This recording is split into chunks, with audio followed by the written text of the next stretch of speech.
For more than a century, the American frontier had been a land of wild dreams, brutal conflicts, endless horizons, and daring wanderers who believed the West would never end.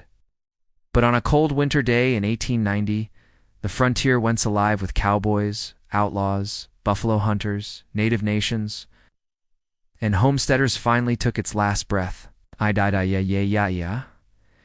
it happened in the most unexpected way.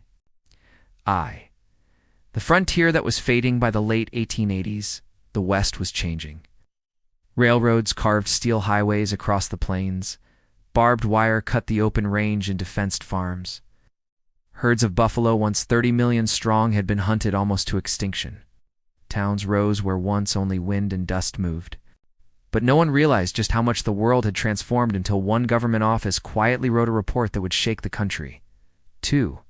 The shocking announcement.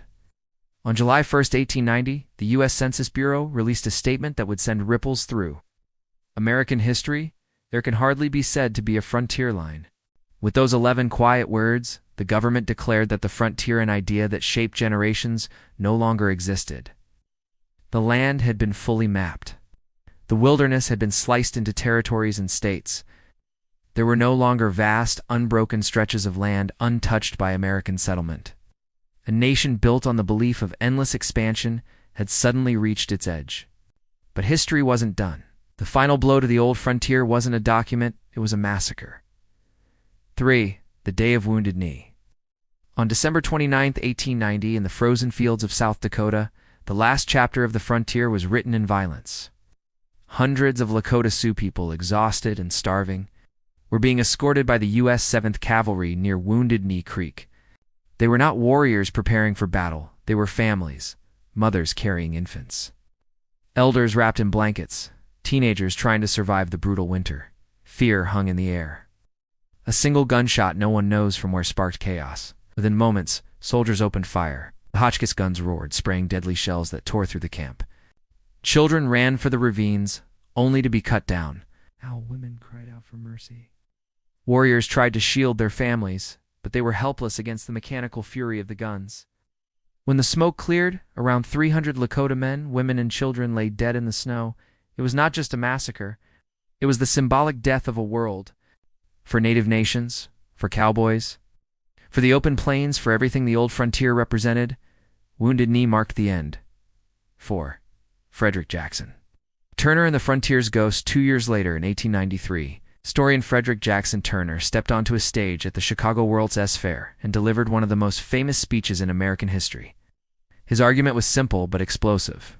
America's identity was shaped by the frontier, and now the frontier was gone. He warned that the nation would never be the same.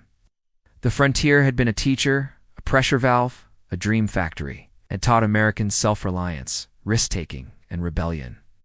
Without it, the country would enter an uncertain future. His words echoed through universities, Congress halls, and newspapers. The frontier thesis changed how Americans understood their past and feared for their future.